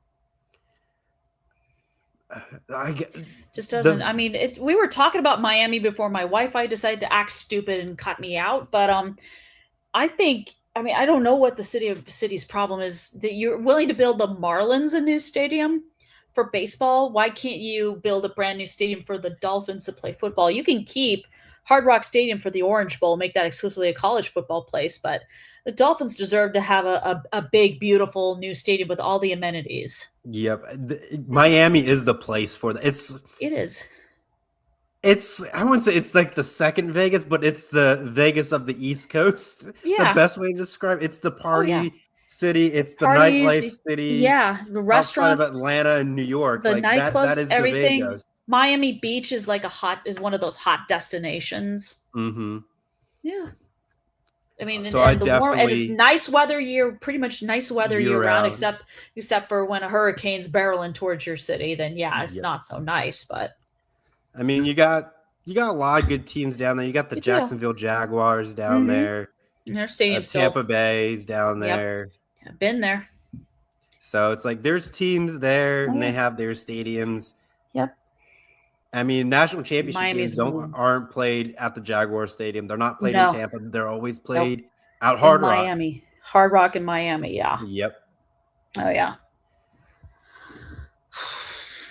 So that's crazy. I mean, we're never going to see a Super Bowl in Denver. Never going to happen. No, because Denver, they always play Mile High. Everyone would die. Mile High. The elements. I mean, nobody cared during the game, during the Patriots Broncos game when it started snowing, and everyone's like, "Wow, look at this." Snow in the playoffs. It's been some time since we. Wow, snow game. It's been a while since we had. A while. Yeah. I didn't see anyone out there making snow angels out there, but it would have been cool if it had happened. Yeah, I do definitely miss snow games in the NFL. Like, I think it's one of those things growing up. It was one of the most things I looked forward to, having the opportunity to play in snow. I never had the chance. I've played in rain before and all that stuff. Practice in the rain. Yeah. Never played in snow. I think that's probably the one thing any football player's dream growing up is to play in a game of a snow football. In a snow game. Yeah. I mean, they've done it in Cincinnati. I think done it in Cleveland. They've done it in Philly. They've done it in all the places that have, stadiums with no roofs. They let the snow come in and everyone's like, okay, go ahead, have some fun. I mean, Philly's notoriously bad for the snow because they throw snow at you, so it doesn't matter. Oh, yeah. The fans all like, there we go. Bad play, snowball on the field. Snowball 15-yard penalty, unsportsmanlike conduct. And they needed to go on the PA announcement. Please do not throw snowballs at the players or the officials or the for coaches. Bad misconduct. You will be ejected, and you will be ejected and escorted out of the stadium, and you will be put in jail. Yep. You always have to put it on there. Got to keep the fans riled down. Yep. Because sometimes these fans take it a little too seriously. Yep. I mean, we saw that happen. I don't say this year, if not last couple of college football seasons, where there was a bad play call and people started throwing things on the field. And I think it switched the play call to what ended up happening. You've seen like food trays and empty beer bottles and stuff like that. I'm like, yo, that is dangerous. Dangerous, yeah. So dangerous. You could hurt a player or a coach or an official or yourself. The ones I fear the most from are from the upper balconies that don't make it to the field and they hit the fans as it comes down. So it's like when I see someone throw a can, I'm like, I hope it doesn't hit me, because if it hits me, I'm like, oh no, where's the mistake? I got it. It's not a pretty sight. No, it's not. So I'll take a snowball to the face, but not a beer can to your noggin. No. Yeah, not exactly. Not a 16-ounce beer can. No, definitely not. That probably has a half drinking beer in it, so that's probably what it's gonna be. It's gonna be bad. It's gonna be so bad. Oh. I mean, we're halfway through our glorious show, but we could talk a little bit about the Hall of Fame class of 2026. We got Drew Brees, Larry Fitzgerald, Adam Vinatieri, Luke Kuechly, okay. And Kuechly, and then Roger Craig. Roger Craig. Yeah, I think he's a 49ers legend. Yep. So Wait a minute. I think he was responsible for the catch, I think. Okay. I think he was. But out of like the five, I mean, it's a good class. I'm not going to complain against. I mean, Drew Brees has a great NFL career. Same with Larry Fitzgerald. Adam Vinatieri has been in the league for quite some time. Many Super Bowl wins. I would say he's definitely a fantasy kicker of mine. Yes. Roger Craig was legendary running back for the Niners. I think it was 1983, I think. Yeah. The NFC Championship. Oh, yeah. So, yeah, he was a big part of the Niners' success in some of their I think it was in three Super Bowls. I think he was a part of the Niners. Gotcha. Yeah. I mean, the only thing I wish that would have happened was if Larry Fitzgerald got the Super Bowl win. I think that was what he needed the most. Screw you, Santonio Holmes. Yep. I mean, gets a touchdown, stays in bounds on his tiptoes while he's falling forward, about ready to hit the face first. Again, there's many players that deserve a ring, but they don't have it. Right. And he's one of them. He is one of the ones that definitely deserves a ring, but how the league was set up at the time wasn't in his favor based on what was around him at the time. Just wasn't there. Even though the NFC did have a few teams here and there for them to get through, but as we got later into his career, you got the rise of the Legion of Doom in Seattle. Yes. And then the 49ers building up their defense. They were locking him down, and he wasn't the same speed by that point. No, I mean, he was getting older, and he was losing a step, and that's honestly sad, because he definitely deserved to win a Super Bowl at least once in his career before going into the Hall of Fame. I want to say Randy Moss is in that category where he didn't win a ring, but he was with Tom Brady and the Patriots, and you would have thought you would have. In conversation with people saying, "Oh, I thought Randy Moss won." Like if we asked someone today and said, "Did Randy Moss win?" If they don't know football and they knew about the Patriots, they'd probably say, "Oh yeah, he was part of that, team that went into the Super Bowl," and everyone would say that and would say, "Oh yeah, he won it." But no. But then they're like, they end up remembering Super Bowl 42. They remember Eli Manning running out of the grass before Patriots defenders, heaving the ball like his life depended on it, and David Tyree catches it while pinning it to his head. So a Patriots defender didn't pop it out or anything, because Randy Moss almost won that game with a big touchdown. Yep. He almost did. But sad as the story script goes, the stars written a different line, and he was on the other side of it. Unfortunately, yes. Now, outside of the people who didn't get it, oh boy, Belichick, Mr. Kraft himself. Yes, Ben Cruz, where are you? But the real question is, if the criteria holds the same for them, what does that look like for Mr. TB12, Tom Brady? Does he get in, or does he get voided to another year?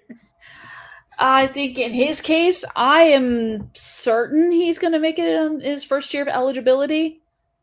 But then again, with this year, with Belichick and Kraft not going in, I'm concerned that we have the scandalous between the two. You got the Spygate, Deflategate.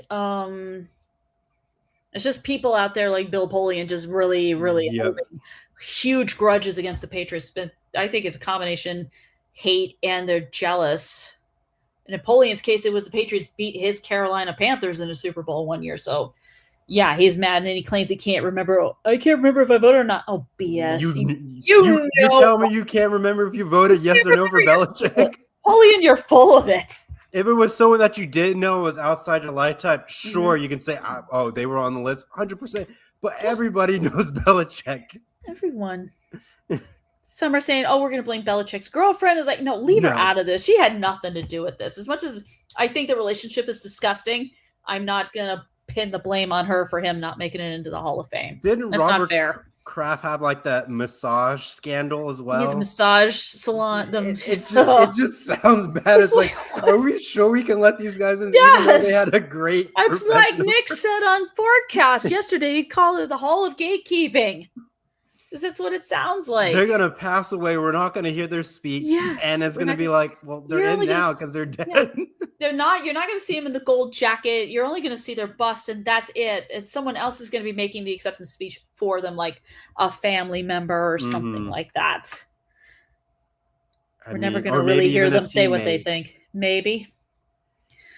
But I want to say there's people out there right now. I forget who else was like a possible candidate going, and since Phillip Rivers came back, now his clock restarted. That's not happening. Yeah, it restarted. Eli Manning didn't make it this year, and this was his second year of eligibility. Yeah, and this is a guy who beat Tom Brady twice. Twice. And you're Twice. telling me if Eli can't get it, then certainly Tom can't Like get it. I think Eli's gonna make it. Is gonna eventually make it. I don't know. I mean, at that point, Nick Foles did beat Brady, so if Eli's in, then Nick Foles should be. I don't care where you put Nick Foles. One ex-quarterback said, I am a Hall of Fame voter, and I did not vote for these guys. Tom Brady's not going to get it because he lost to Nick Foles. I'm like, that has nothing to do with whether or not he makes it to Hall of Fame or not, just because he lost to a dude who stepped in for Carson Wentz after Wentz hurt his knee. Yep. It has nothing to do with it. It has nothing to do. Well, you lost to him. If you lost him, that's the only thing he's going to hold against you. Oh. It would be like, well, you lost to Patrick Mahomes in his rookie season. We're not going to let you in. Exactly. Who? I guess Roethlisberger is up for it. I think next year he'll be eligible. I think next year. I don't know. Yeah, I don't know if he's up to 5 years. I think you have to be fully retired from the NFL for 5 years. Yeah, to be eligible. So we'll right. see. Yeah. Ben Roethlisberger. Yeah, he retired in 2021. So yeah, next year I think is when he'll eventually go into the Hall of Fame. I think he might go in, but then again, we're gonna get like, oh, he only got in because he's a Pittsburgh Steeler. Yep. Right. I mean, the Steelers always get in their first ballot. The weird question is, does Antonio Brown get into the Hall of Fame? I don't want him to. I don't want him to. He is completely. He's nuts. He is completely nuts. He has some good stats out there. He had some good stats. I mean, and some of the best football he ever played were with Ben Roethlisberger and Tom Brady. Yeah, he does have a Super Bowl win too. He does. He does. Hate his behavior that he has later in his career. But if we look at the stat line alone, it's there because Calvin Johnson got in. Yeah. Being it. So Calvin Johnson didn't win a Super Bowl, but he got in because great stats and everything, even if he didn't win the big one. I mean, that's another player that should have won one, but at the same time, you could never leave that franchise because that franchise would probably never gave him up unless there was a crazy deal that a team was willing to make up for it. But a lot of people said, I can't do that right now. I can't give up like 5 draft picks for an entire class. Like, I got to be like, well, I'm giving up 3 draft picks here, then draft picks in the next following draft to be able to do them. And you're going to lose a first-round draft pick. Yeah, exactly. You're not. There are some teams out there that are just not willing to trade everything, including the kitchen sink, for someone like a Calvin Johnson. They're just not willing. If anything, that 99 draft taught us when New Orleans traded everything, including the kitchen sink, to get Ricky Williams, just don't go that far. Don't go for that far. Don't go that far. Who else is a possible? Well, Flacco's still moving around the league, but right. So when he decides to be done at this point, I would throw him in just based on longevity of him getting off the couch and playing and taking the Browns to the playoffs, which was a miracle in itself. So I think it's miraculous. Having him, I'm fine having him in the Hall of Fame. He's got a Super Bowl with the Ravens. Yep. And he was a Super Bowl MVP, even though he was on a team with one of the greatest defenders of all time, and Ray Lewis. Yep. As they were on the farewell tour. Yes. Who else was there a good possible candidate? I'm just like thinking about quarterbacks that I get behind that. Yeah. There's a good number of I don't know about Matt Ryan. I mean, 28-3. Wah, wah, wah. I mean, he did win Rookie of the Year, I think. He did. And did he get an MVP?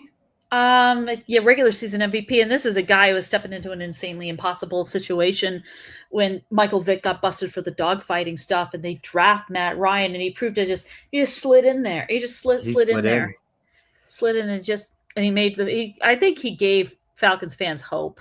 Yeah. It's like, hey, you had a bad guy as a quarterback, but I'm different, and I'm gonna take you as far as I can go.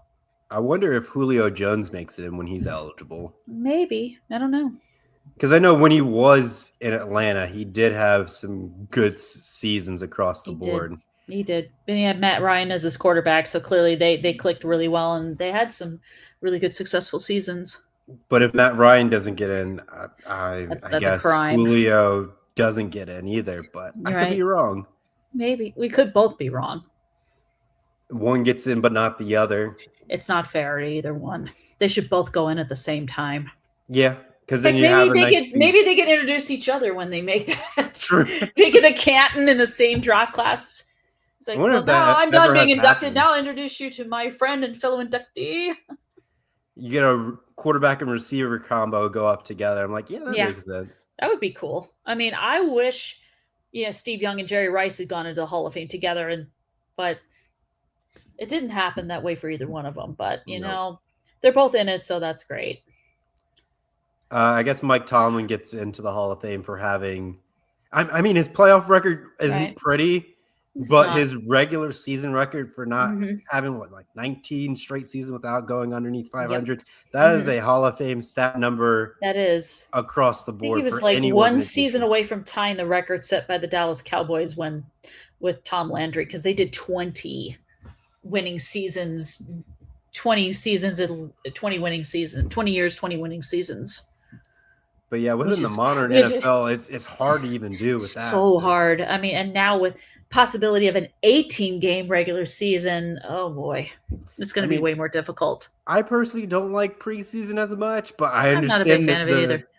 The purpose of it, because you sit on the couch since December if you're out of the playoffs. Yes, you're going to do your workouts, but you're going to take time away from the game. Right. So assuming January, February, you're really not doing anything. Exactly. By late March, you might have your own preseason camp that is not required by the team. Exactly. So just get things out there, maybe with some teammates. Yep. But really, they're not starting to get full acclimated, not until almost like late June, early July. Yeah. It's just crazy. Training camp. So I mean, I get the preseason is kind of like, I compare it to like a job interview to determine whether you're good enough you can make at least the 53-man roster or the practice squad. I think kind of how I've always looked at it. The preseason needs to have some type of value to it. It does. Where you go undefeated in the preseason, maybe it gives you a leg up in the playoffs or something like that. Or it changes your draft order a little bit. Like it does. Instead of like you get to the postseason and you're in the back of the pack. Yeah. And for the draft order, let's say you win preseason, you could move up a couple spots to help you out to get you that last missing piece to get you to the Super Bowl. Yeah. But then that could look bad for the Super Bowl team because now you could extend their dynasty runs campaign that they end up developing. Yes, exactly. I mean, just look at a good number of teams where that's happened. Sometimes it takes one player to kind of turn everything around. I mean, it's not MLB where you have an unlimited salary cap and you can just be the Yankees and Dodgers and just buy it up. Oh, God, the Dodgers. So, like the NFL, there is some saving grace, but I know some organizations can get that mastermind capability and be like, if we move up a couple draft spots and we don't have to trade to do it and we do well in the preseason, they're going to do that 9 times out of 10 to find ways to win. Now, granted, if you say there's stakes to win in the preseason, will the starters play more, knowing that you could get benefits in the draft or possibly home field advantage in the playoffs? Because as an example, you win your division, you get home field playoff advantages. Jeez. But if you're slightly past 500, you win your division, you get home field, but the team you're playing against is like 10-6. In my eyes, that 10-6 team should have it. If they have the better preseason record, that should flip. That should be given to the other team. It definitely give them that momentum because they have the better season to be in the spot that they're in, to be in the playoffs. Yeah, exactly. And I found even certain non-NFL players are making Super Bowl predictions. Like We're in Yahoo Sports. LeBron James is rolling with the Seahawks, and he said, "I got Seattle coming out victorious." Well, don't jinx him, LeBron. Well, that's more like Drake jinxing the team. So until Drake says whatever team he's rooting for, go with the other team. Yes, that's what it was. When he picked the Raptors would lose. If he picked another team, that team would lose. So there was like a weird curse going on. There was. With Drake. There was. I just saw that. I'm like, oh, you making a prediction, LeBron? Okay, you better stick with it there, buddy. Halftime switch, guys. Drake Maye's the guy. I should never doubt him. I never should have doubted him. Look it up. He's amazing. Oh, my God. He's only 2 numbers away from 12. He just looks like it. But no, they just got the backup version of Eli Manning. Oh, my God. Jeez. And then we have, how many celebrities are we going to be seeing at the Super Bowl this year? We already know Cardi B is going to be there because she's Stephon Diggs' girlfriend. So there's going to be the whole thing. Like, how many times is she going to be shown? Who else is going to be there? You know, I think this all started when, you know, we're seeing Taylor Swift at Chiefs games and then at the Super Bowl with all of her like buddies and everything, like Blake Lively and all that. Yeah, I guess we could see The Rock, but since it's in San Francisco, I don't know who's coming up. I don't know. Because LA is easier because a lot of celebrities are already in LA. It's a lot of exactly. But I don't think it's the Super Bowl is like such a huge event, a possibility for any celebrity to get on camera. It makes sense. It's like, hey, I'm at the Super Bowl. Just wait. Just wait to say, hi, Mom. I'm just waiting for the day that one of the celebrities gets caught on camera and they chug a beer. And then you're just going to live with that celebrity. That will be America's celebrity forever. They did that one thing. I think I was watching the New Heights podcast and it showed Taylor Swift chugging a beer. That's what we need. She's gulping it, yes. We need to make celebrities feel like us instead of putting them up on a pedestal. They're still human at the end of the day. It's like this human. It's like they can chug a beer. They can eat a big plate of nachos. Yeah, zoom in on them. It's like zoom in on them as they're about ready to scoop the nacho up and and then we're gonna watch Twitter go off and being like, "That's my celebrity right there." There you go. There's like, "That's my girl." Go like, I don't know. It's Sydney Sweeney probably. I don't know. Yeah, that's a probable one. We want to see her say she and Puka Nacua become a couple. The Rams go to the Super Bowl and she's caught on camera chugging a beer, or eating nachos, or munching on a hot dog. Yes. The hot dog would be bad for her, though. It would be. It would be bad. Especially if it had all the condiments on it. Like you got your ketchup, your mustard, your relish, onion, whatever, however you like your hot dog. But I don't know. But with the Super Bowl as it is, I think the price is way too high to get into that game. I think like the nosebleed seats, it's like $4,000. Like the average fan can't even go and enjoy it. Now, granted, if your team doesn't make it every year, right? You probably have that money saved up somewhere. But let's say, I don't know, your team makes it every year, and you really want to go and support your team. If you say out of 5 years your team goes 3 times, you are probably on average paying at least $12,000 just for the ticket alone, and that's one ticket. That's not saying one ticket. That's not including you, your significant other, their friends, family. Doesn't include that. And I don't think. I'm not going in with people's finances. No. But people are going to be maxing out their credit cards. Exactly. Maxing out their credit. They're going to max out their credit card. They're going to take a second mortgage or second, third, or fourth mortgage on their house, or they're going to donate a kidney. And then they're going to go for the bank to get a loan. Exactly. And take out 2-3 loans. It's going to cost them a lot. Like, I really want to go to the Super Bowl. It just progressively gets worse. It does. It's the same with WrestleMania. The ticket prices and the packages are insane to go to the showcase of the Immortals. It's just getting just as bad as the Super Bowl. To like flip the script on ticket pricing, when the Columbus Crew ended up winning the Major League Soccer title in 2023, I could have went to the game. The price for that ticket to be at Crew Stadium was sitting around $250. $250 for a MLS final. I was like, that's actually way more affordable. Yeah, that's more reasonable. Yes, more reasonable than $20,000. But to me, that's almost in some instances going to a college football game if it's It like is. a high ranked matchup. To me, Mm-hmm. if I'm doing that once and I know my team is not always there, that's not a burden. Like I could find a way to get $1,000 to bring 5 of my friends and still have a good time if we're trying to get, lower seats or something.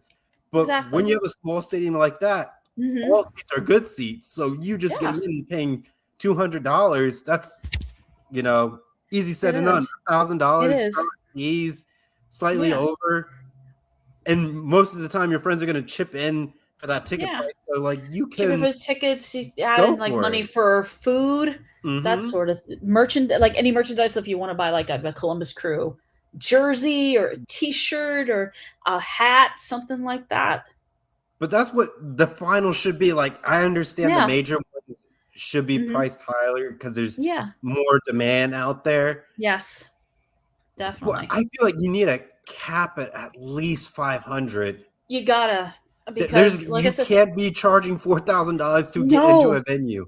Exactly. Not even regular concerts are at that price. Not all of them. I mean, I can't even remember how much I know going one of the last concerts I went to, the ticket prices were not super expensive. Like probably because the venue wasn't so large, but still. Even like the bigger names, like the outside of like the Taylor Swifts and all that stuff. Oh, outside of being on the floor seats. Yeah. Again, you're somewhere like 150 to 200 in like the upper decks. Right. As you get lower, 300 to 400. That's what it should be. It should be. But sadly, we're not there yet. And I think the NFL needs to look at that because I don't know how people get there. I don't know how they do either. Like I said, they either probably take out multiple mortgages on their house, multiple loans, max out credit cards, donate a vital organ. Something. Get these tickets. Get these ticket packages for like a suite where you get your food, your drink, your merchandise. It's insanity. Now I could see like the NBA, MLB, and NHL, since they have like game 7s. You can get to those games since they happen more frequently as you get later in the series, and when there's a possible championship. I can see the prices will increase. Yes. But at the same time, we want the fans to be there. We don't want celebrities to take up all the space. We don't. Even if they can afford the prices, which people like you and me can't do that. I mean, the Lakers are the prime example. Like when they play the regular season, to me, that's just crazy. Celebrities just showing up. And that's like Jack Nicholson showing up in his customary seat courtside. Yeah, they don't have the same energy as a fan that's been a diehard fan for the last 20 plus years. Yeah. They were there when they were a small little toddler. They had family emotions and bonds. You grow up and you keep and now they're front row in the stadium. Like, I want to have that chance and that opportunity, but I know certain venues, I will never have that chance unless I meet some really interesting people in my life. Exactly. I still got a lot of time in my own life, but and running into people. Yes. But it's not like I'm going to be courtside at Madison Square Garden. Oh God, no. If the Knicks are in the NBA Finals and it's Game 7 in Madison Square Garden, that is a $4,000 ticket right That's there. That's massive. It's New York. Because it's New York and the Knicks are there. They charge astronomical. I mean, heck, I'm sure tickets to Giants games, even though Giants and Jets games are played in East Rutherford, New Jersey, I'm sure ticket prices for either of those two teams' games at MetLife Stadium are through the roof. Yeah. And like New York teams outside, I would say like the Yankees, but the Yankees haven't been in the World Series for quite some time now. No, not for several years. What about 2009? I think was the last time they were in the World Series. So it's like once New York gets back to its spotlight of former glory days, those ticket prices in New York will climb again. They will, and we're going to be like, I'm not questioning that. Add the sales tax in there. Oh, they're much more expensive. It's over. It's over for New York. The more I think about, the more it's like, why? Yeah. Why can't we have affordable sports? Like it's same for the World Cup. It's running into that category where the average fan cannot enjoy the experience. No, and it's sad every single time. Like every time, and is it fair? No, it's not fair for average people like you and me to not be able to go see like any sporting event, no matter what it is, because the ticket prices are so high. And you're adding in, like I said, you're adding in food, merch, parking. It's insane. I mean, I've gone to March Madness a few times. I've lucked up on my seating, but I saw in back of the basket. Still had a good time because I still have the jumbotron. But I go to like the earlier rounds, and you get 2 games, and sometimes I paid $160 for my seat, which is not too bad. You get 2 games out of it, and you don't leave. So cut that in half. You know, $80 for one game, $80 for another. That's fairly reasonable for an early tournament performance. And you're just sitting there watching your bracket get busted, or you cheer it as it goes on. Yeah. You're either depressed or happy about it. There's no in between. Exactly. No, I mean, I've been to 2 Dallas Cowboys games live, and the ticket prices were pretty reasonable. First one, unfortunately, ended up in the nosebleed. Second time, we got down a little bit closer. I was able to watch the action a lot better, but the tickets were pretty affordable. And my husband just decided he was just going to get a soft drink instead of food, which made sense because you do save some money that way if you're not going to do too much spending. Yep. I mean, I've done NHL a few times. I've done the Columbus Blue Jackets. I mean, they're not the best team in hockey, but they're a good team for cheap hockey tickets because you can sit up there, including fees, for $20, and I'm watching hockey. Can't complain. Yeah, being up in the upper bowl and watching. I've been to a few minor league baseball games here in Great Falls, Montana, and it's just way more affordable because it's not the Boston Red Sox or the Chicago White Sox or the Dodgers or the Yankees. This is minor league, and it's way more affordable. More affordable, and in the state of Montana, we don't have a sales tax, so that doesn't factor into it. Nice. Yeah. Oh yeah. But the tickets alone for each sporting league. I mean, baseball, depending on the day. Yeah. But there's just so many games, so like their prices are a little bit more relegated and fluctuates. Yep. But baseball has to get people in the seats because there's so many, and sometimes you go to some ballparks and it's just flat out empty. And I'm like, we need to shorten the season, create more special offers for people. Exactly. It's a great time. Like a deal on like certain packages or something like that, because not everyone can go to the baseball series for 162 games at it. It's just too long. I don't know how people have season tickets for baseball. It doesn't make sense. I don't get it. I don't get it. They probably make their money back for selling some of those games.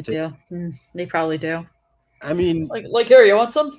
Yeah, here you go. Got free tickets there right you here. Go. Well, you get a ticket. I got some tickets right here for the. If you want to watch Cubs versus White Sox, I got some tickets right here. Tickets right here.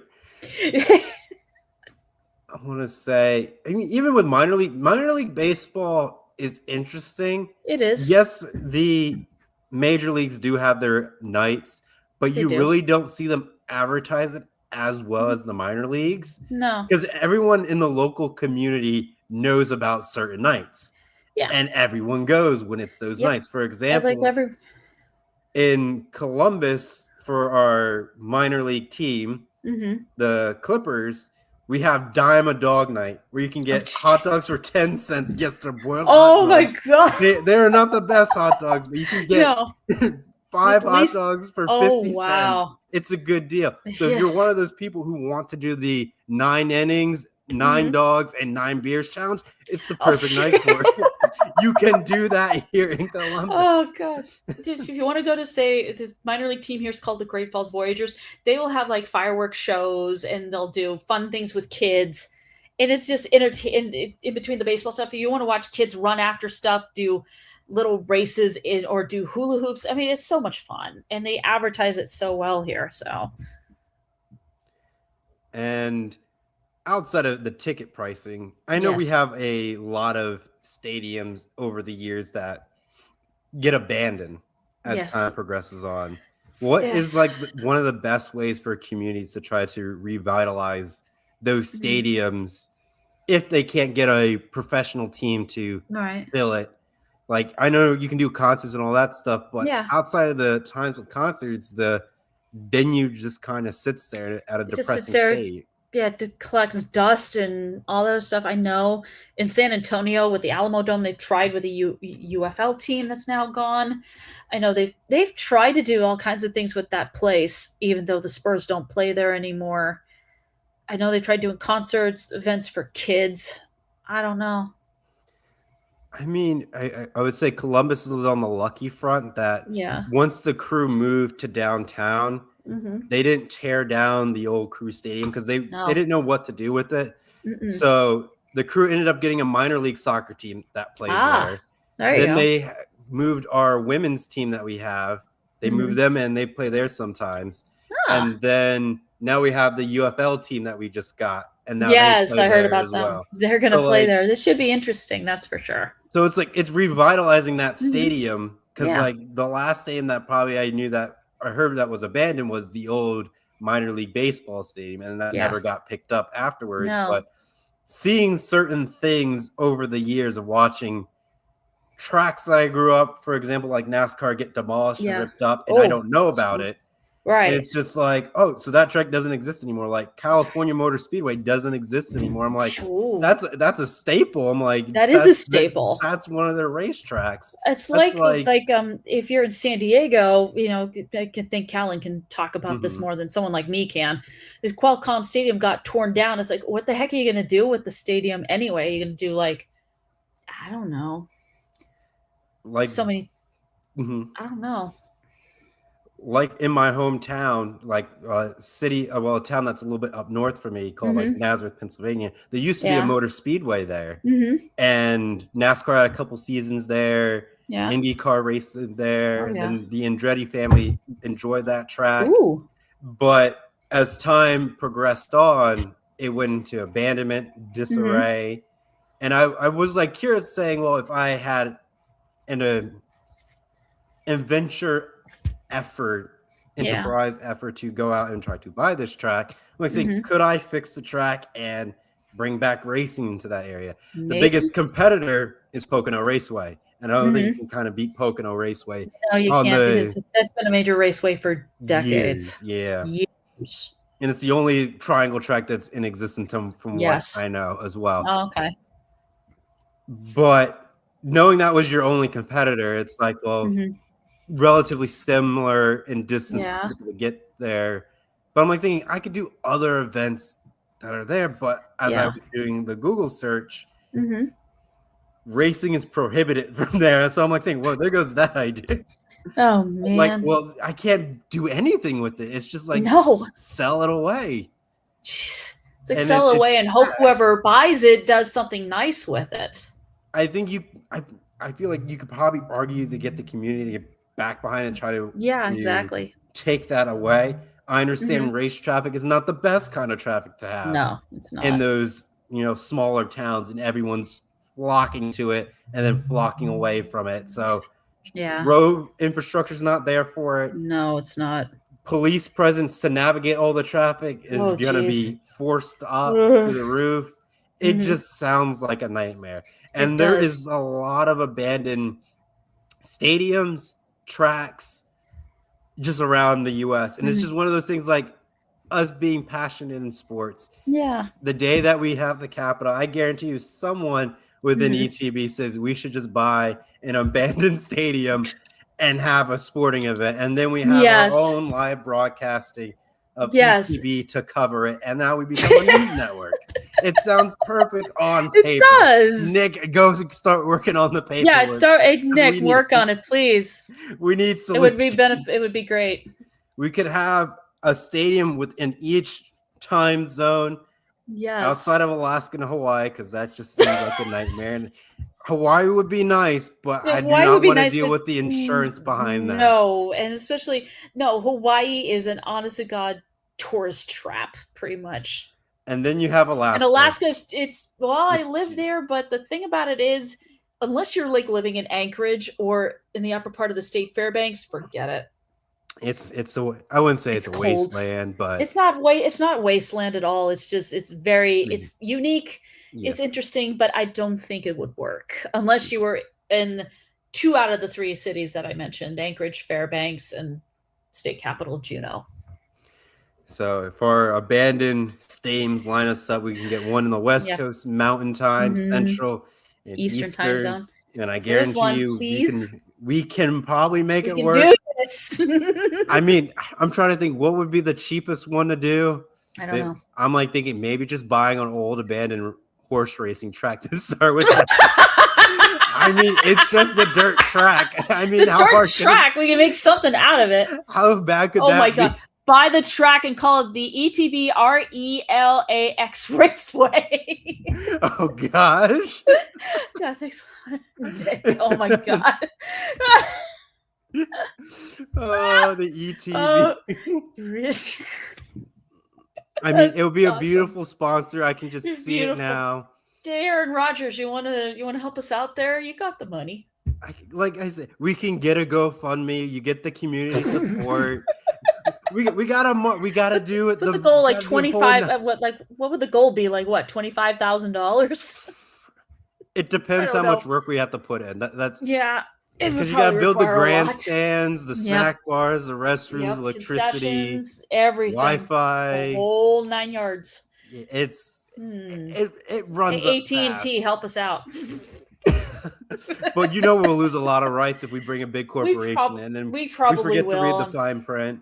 Yeah, they'll be like, "Oh, wait, what do you mean? What? We have this? Okay, wait, what? Are you serious?" But as that gets more popularity, then you get other stadiums, and then eventually you host a championship. There you go. And then it's a beautiful story. We'll get a Netflix documentary. And we can enjoy life. Interviewed for it. And then I'll be like, oh, yes, I'm coming back from Cancun. So what are we talking about today? You sit down in the movie theater chair like, so this is what we're talking about. Oh, yeah. Get the tropical shirt. I'm like, yeah, this is nice. And be like, Where did this idea start? During Super Bowl Sunday. Super Bowl 16. It started a Saturday night. On February 7th. Right. And the two of us were just yakking. Nick, just like Jerry Jones, who thinks he can win by not actually. Nick. Okay. No, we got it. Yikes. Oh, man. God. Jerry Jones. I said this before. The Cowboys are press row chat room when Nick and Kellen were hosting. It said the Cowboys are worth $12 billion of a senile as bleep owner.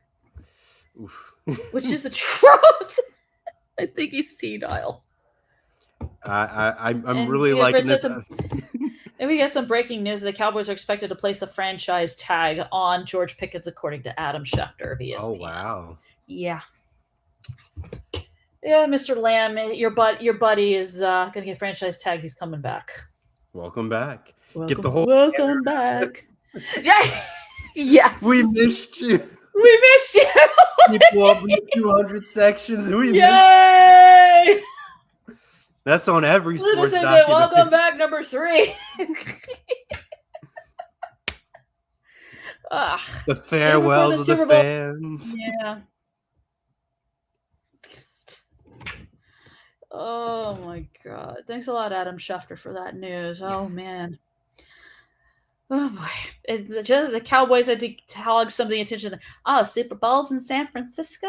Well, You're not special. We're talking about our team. Yes, we're talking about our team. The Cowboys. We're talking about the Cowboys. It's like, screw the Seahawks, screw the Patriots. We're talking about, how about them Cowboys? We are the stars in the night sky. The Cowboys. We are America's team. No, oh, where's that Tom sound effect of him sounding like Jerry? I guess I can't get in. Let's see. I know where it is. It's in here somewhere. It's within our set. We really do need it. Yes. Yes. I just pictured just going through. There it is. Key everything. Yeah. Yes. And there's Nick's comment. Yeah, just like Jerry Jones, who thinks he can win by not actually winning. I mean, with ETB, there's a possibility. I could see us either owning a sports team or owning a stadium. I like the stadium idea because then we can stadium idea is better.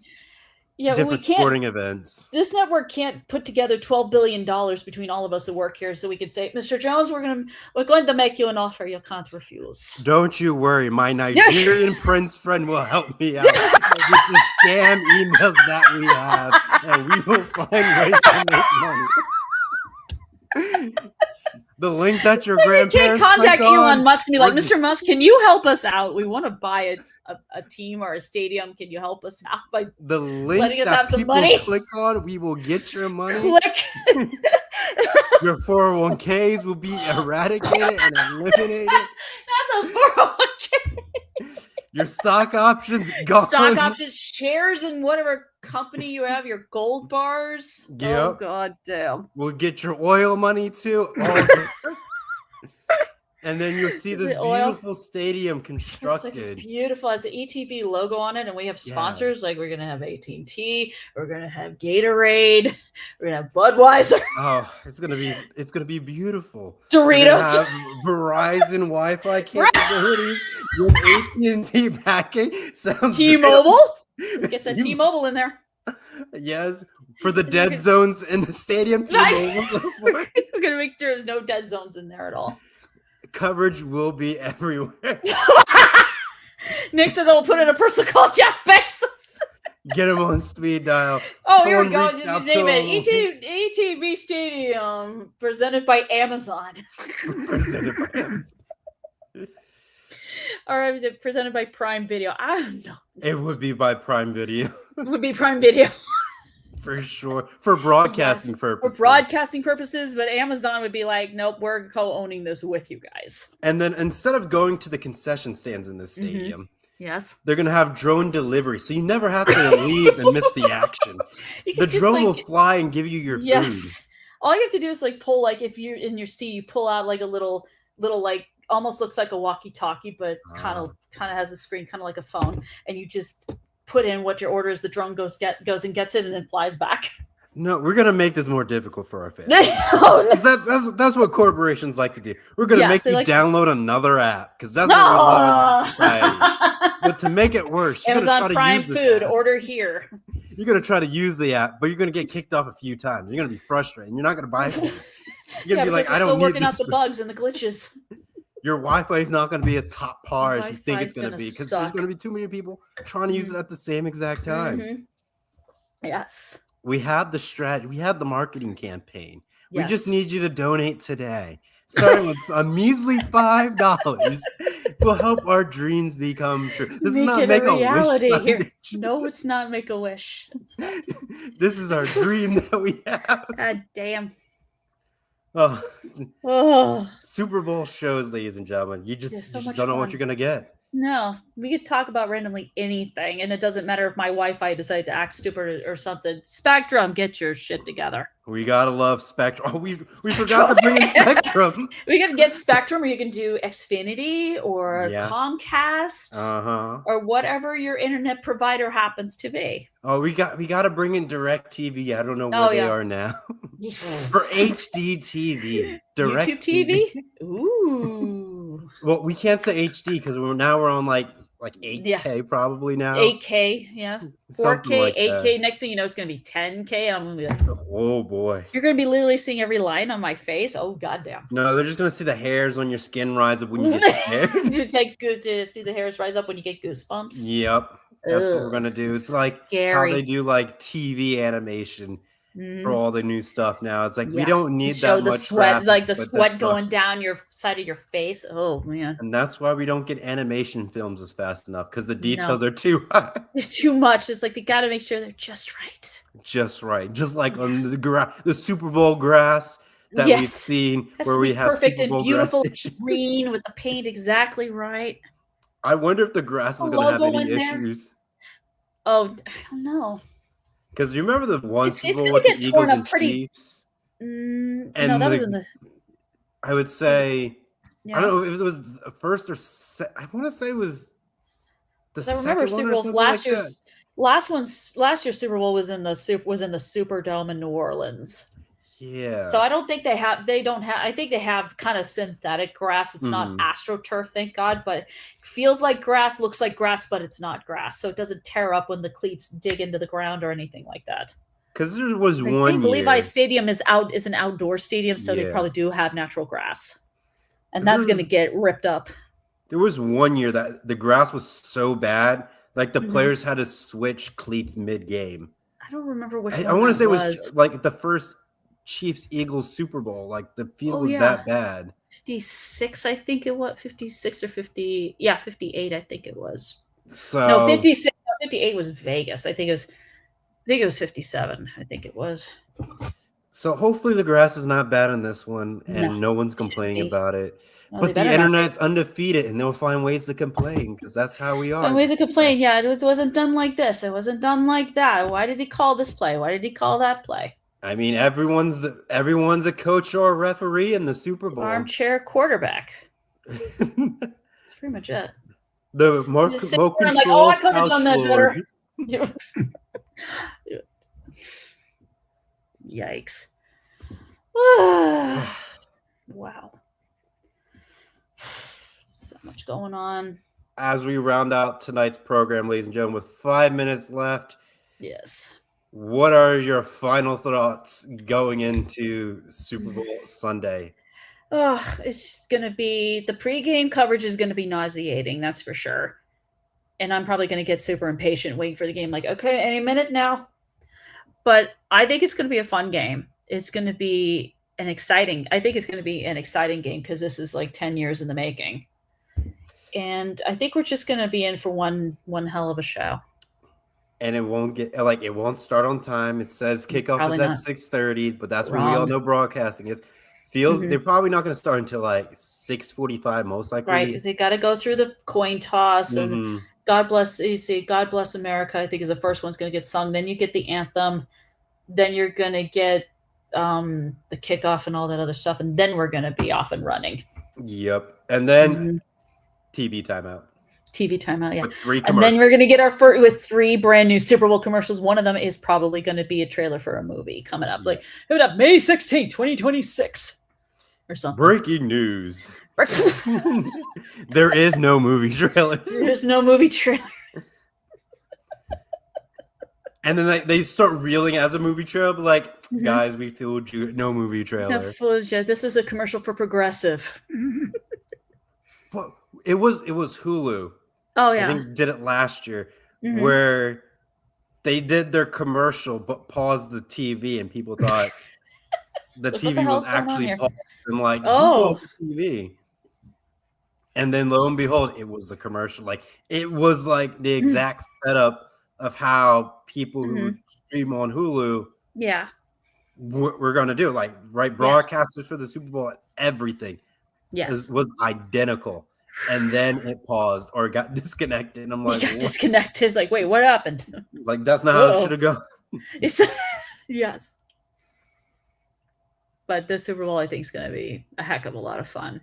Yep. It's going to be thrilling from start to finish. I feel like it's going to be a little bit less watched because people aren't as thrilled that the Patriots are there. I feel like they're fine with Seattle. If it was the Bills, I think it'd be a little bit more watched. It probably would be because it'd be like, can Josh Allen finally do it? Can he finally win a Super Bowl for the city of Buffalo? Yep.